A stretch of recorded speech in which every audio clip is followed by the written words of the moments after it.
Mapagpalang araw sa inyong lahat mga kapatid. Ako si Rochelle de Chavez ng Dagatan Purok 1A. Ang gospel po natin ay hango sa aklat ni San Mateo, chapter 10, verse 34 to chapter 11. Ayon po sa aking binasa, sinabi ni Kristo, "Hindi kapayapaan ang dala ko sa lupa, kundi tabak."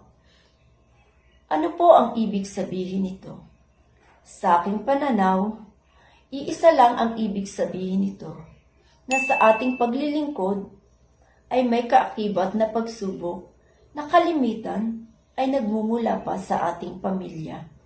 Isang halimbawa na nito ay ang paglilingkod natin sa simbahan, na kung minsan ay sila pa ang nagpapahina ng ating loob para makapaglingkod.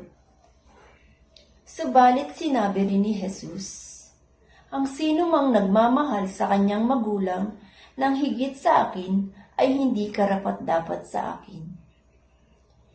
Kaya halina mga kapatid, at lagi nating labanan ang hamon ng ating buhay.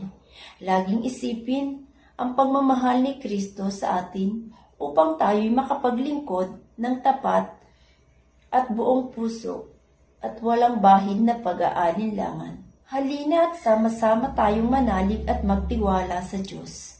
Hanggang dito na lamang po at maraming salamat sa pakikinig.